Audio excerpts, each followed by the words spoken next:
I was going to say, actually, I was talking to Sarah when all the microphone and everything went crazy, because that usually happens to me when I'm talking about God. So, I guess the moral of that story is that talking about yoga is actually more heretical than talking about God, which is kind of comforting to me now going forward. But I'm going to try to bring us to a little bit of a conclusion in some way. In terms of talking about spiritual experiences, spiritual practices, part of why I'm happy to be going last is that this is a kind of an overarching area when you start to think about where things like meditation, yoga, but then prayer, a variety of other types of spiritual practices, speaking in tongues, different types of prayer practices. So they all kind of fall under this larger rubric. And it's so exciting to see where we are. I mean, I think when all three of us started to do this work, maybe 10, 15 years ago, I'm going short on that, is that there were very few studies that were out there, and now it's so exciting to have all of this work going on, and all of these studies inform each other about everything. So when it comes to the discussion about religious and spiritual practices, part of why I get very interested in this is that while there is certainly a very important element in terms of the practical side of this, how does that help us in terms of perhaps reducing stress and reducing anxiety? That's incredibly important stuff. And it's also important in helping us to understand what's going on in the brain, as you just heard from the first two talks. But there's also this other aspect of it which has to do with our beliefs, with the ways in which we think about the world around us, the way in which we maybe imply that there is a God, that we believe in a God or that we don't believe in God, that we have a certain spiritual practice, what we define as spirituality versus religion versus just our overall sort of psychological well-being. So there's a lot of fascinating questions that come up. And this whole field, and the specific work that I do in terms of thinking about this link between the religion and the brain, sometimes you might hear the term neurotheology, and we can debate the value of that at some point offline, but that seems to be the term that is stuck at this point. But I think the critical piece of this is the idea that we have different ways of looking at this relationship between the brain and religion. And even though my foot is primarily in the sciences, I mean, I'm a medical doctor and I do mostly neuroscience research and neuroimaging, as we'll talk about, I think it's always important to keep a very healthy respect for what that other side has to tell us about these experiences and what they mean, how we think about the world around us. So for me, this neurotheology really is a kind of two-way street, sort of how science, it's not just science understanding how we are religious and spiritual. It's not just religion saying something about science, but it's how we can use these two very powerful forces in human history to help us understand each other. And I think that is ultimately what this is all about. So, like I said, I somehow lost a little bit of my first couple of slides, so, but I guess that's good in the essence of time here. Some of the studies that I wanted to talk about, some of my work that I've been doing, really kind of parallel some of the things that you've already heard. So some of our work looking at different meditation practices, different prayer practices, and also looking at what happens when people are either in the prayer process itself or the overall effect of what happens over time. So you saw some studies that looked at what happens if you do yoga for a period of time, how your brain changes over time. So we have some studies in our work that is looking at that. And then we've also done a lot of studies trying to see what happens at the time that a person is doing a particular practice, all of which, again, I think they all kind of inform each other in terms of how we understand them. So let me see.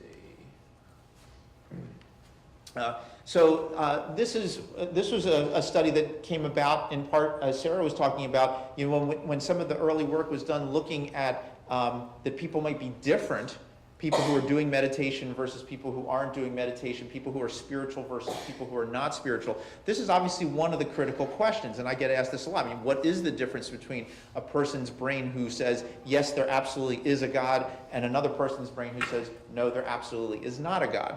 What's going on? What are the areas of the brain that might be different?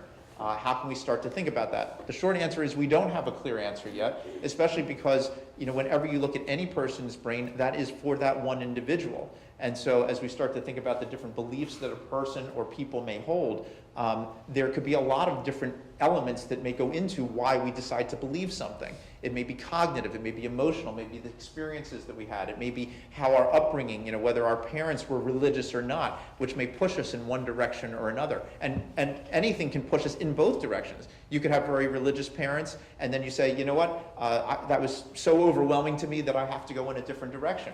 Or you may have very religious parents and you say, boy, this just really makes sense to me, and that is why I want to continue to believe in that religious tradition. On the other hand, people who are raised in a non-religious environment may continue to go in that path, or may say, I'm missing something in my life and I want to explore something that is religious and spiritual. So a lot of the studies that I have done have actually involved something called Spect Imaging. And this is another way of looking at the functional changes in the brain, typically at blood flow changes. Part of the reason that I often have used this is because we can actually try to scan people in a more conducive environment. If you're scanning people in an MRI while they're meditating or while they're praying, then there's certain methodological challenges of that. How good of a meditation can they do in the scanner with the noise and lying down? What kind of, can they get into a good prayer state? Of course, as I've come to learn, many people pray a lot while they're in an MRI scanner. So maybe it is a good way to do it. But part of what the Spect imaging allows us to do, by injecting a small amount of a radioactive tracer, we're able to see where the tracer goes, and we can look at blood flow changes, and we can see areas of the brain that are turned on or turned off during those practices. And much like MRI, we can quantify these findings and try to determine exactly where those changes are, where the significant changes are, compare groups of people, and so forth. So one of the findings that we had looked at early on and continue to try to explore, and again, kind of relates back to a number of the things you've already heard, is this a laser pointer? I don't want to blind myself here. It's what? Oh, there we go, okay. So a very central structure, and you saw this a little bit in Chris's work with regard to GABA, the thalamus, a very central structure in the brain. We have noticed some asymmetries in the activity levels in the thalamus. So this is in a non-practitioner, and this is in a practitioner. And these were some changes that we saw kind of across the board. So these were in people who had been doing mindfulness meditation. We certainly had studied that. We had a group of Franciscan nuns who had come in. So when we looked at kind of the whole group of people who engaged in these different spiritual practices, those people who were doing these practices for long periods of time tended to have a little bit of an asymmetry in their thalamic activity. And as you heard, the thalamus is a very important relay in the brain. It has to do a lot with regulating our sensory information, the different neurotransmitters and so forth. So, again, this is kind of an interesting piece to this, as starting to try to understand what are the areas of the brain that may differentiate someone who believes in religion versus someone who does not believe in religion. Now, part of what we decided to do, here we go. Part of what we decided to do, is, always happens on the nun study. We had a lot of nuns, we had a group of nuns come in, and we would scan their brain while they were doing a type of prayer called centering prayer. And some of the areas of the brain that we noticed that were particularly associated with this practice were the prefrontal cortex, and you heard a little bit about that, and so the frontal lobes that help us with our ability to focus attention and modulate our emotional responses. You can see that there's more activity. In this case, there's kind of this red blob of activity that you don't see here when they're just at rest, when they're not doing that particular prayer practice. Now, interestingly, and this is where we start to get into a lot of aspects of similarities and differences, depending on what you're doing during the practice has a lot to do with what's going on in the brain. So when we looked at the nuns doing the prayer, this is a verbal practice, and so parts of the junction between the temporal and the parietal lobe that's involved in our language axis seem to get activated here compared to their baseline. We did not see this, for example, in the Buddhist meditators who were doing a visualization technique. In those individuals, we saw activations going on in the visual cortex. So again, this gives us a little bit of a sense as to what might be going on and how we might differentiate. So when I had a very good friend who claimed to be a very staunch atheist, but loved to meditated on a daily basis. So we got this kind of crazy idea. We said, well, why don't you meditate on God, since you're now meditating on something that you don't believe in? And what was kind of interesting there is you can see when we look at the frontal lobes, not much happens. So the brain didn't really do very much, even though he claimed to be meditating. Now, again, we could debate how clear we were at knowing exactly what he was doing.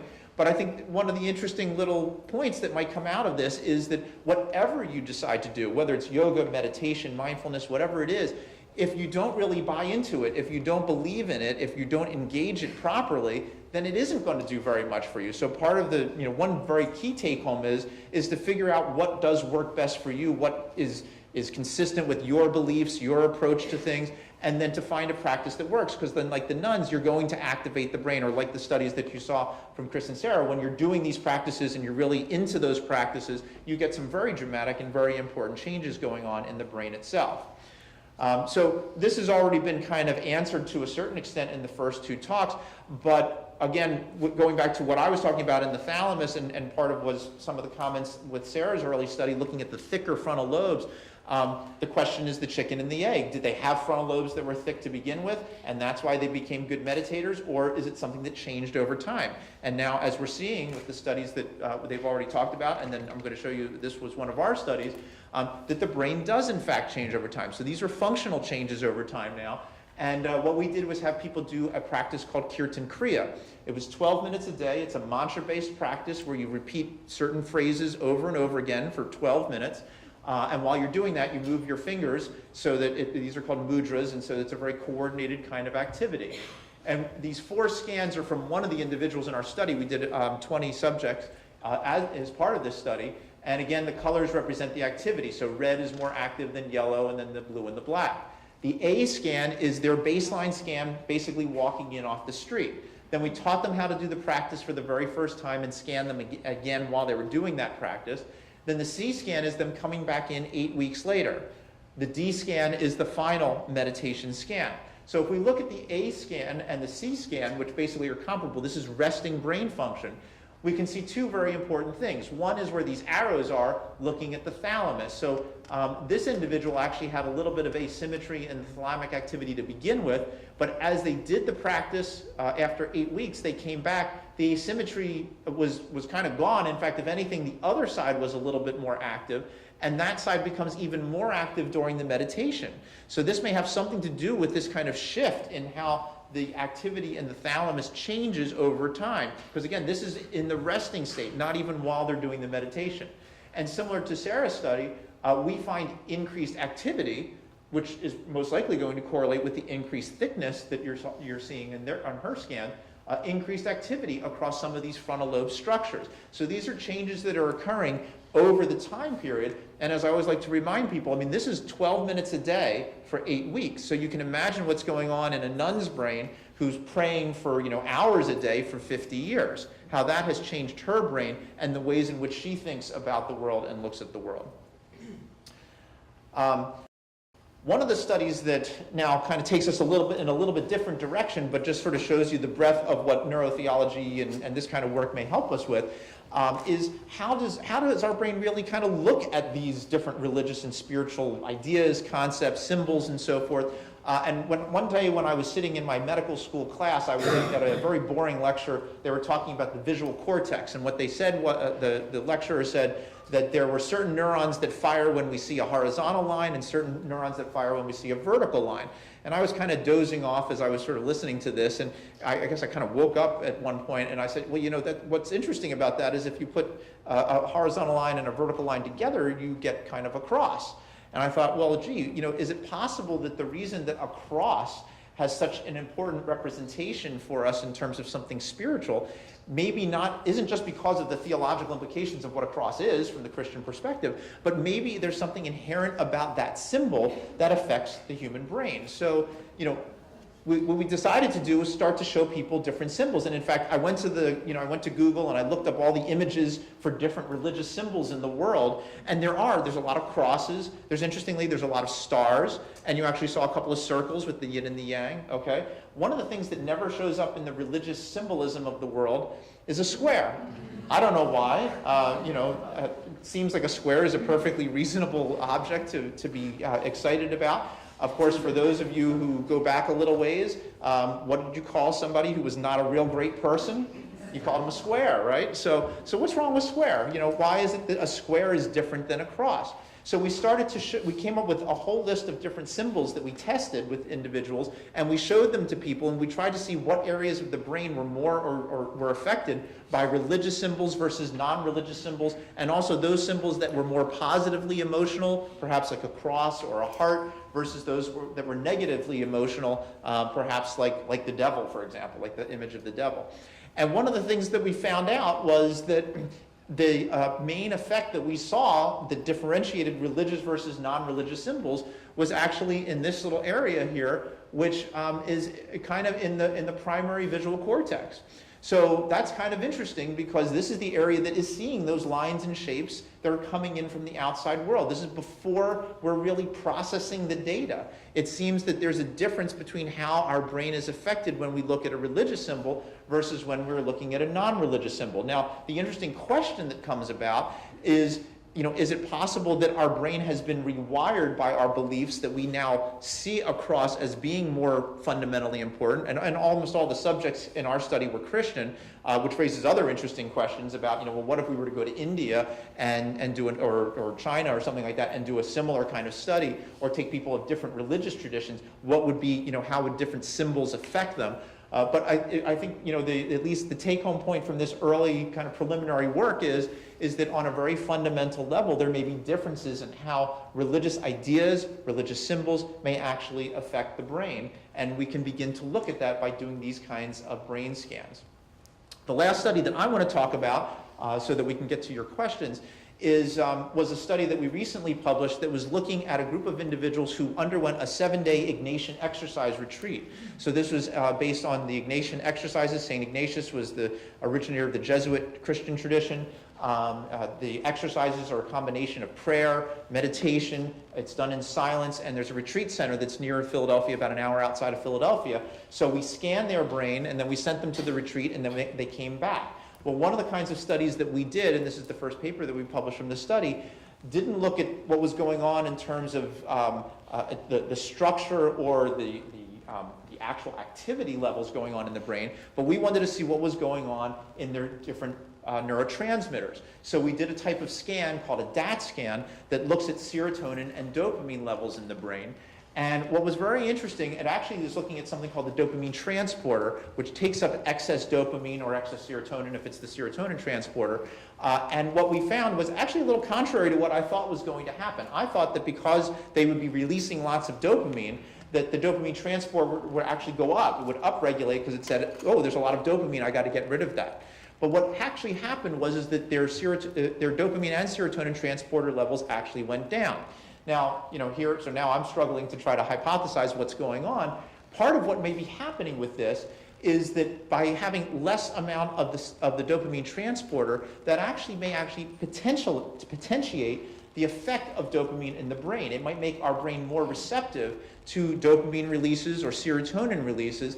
And that could be very interesting because when you think about what people do, why people do these practices, especially for spiritual purposes, it's not the practice itself that is the experience, but it facilitates the experience. It helps to create that experience for people. So part of what we might be observing here is how the brain is being changed by these practices so that at some point a person may have a very intense spiritual experience. Because again, if you think about like the monks in the monastery, the Buddhist monks in the monastery, they may pray, they may meditate for 10 years, 20 years, 30 years before they have some kind of enlightenment experience. So the meditation itself doesn't cause the enlightenment experience, but it gets them into the possibility for having that experience. And this study, again, very preliminary, but I think it tells us a little bit about what might be going on another level on these neurotransmitters. And Chris's work is so important because it's looking at GABA, another important neurotransmitter, and serotonin as well. And this is looking at what's going on at the receptor level by doing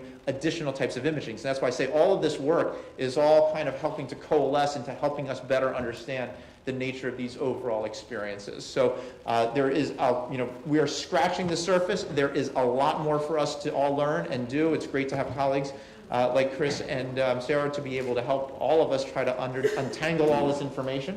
And I look forward to your questions. So thank you very much.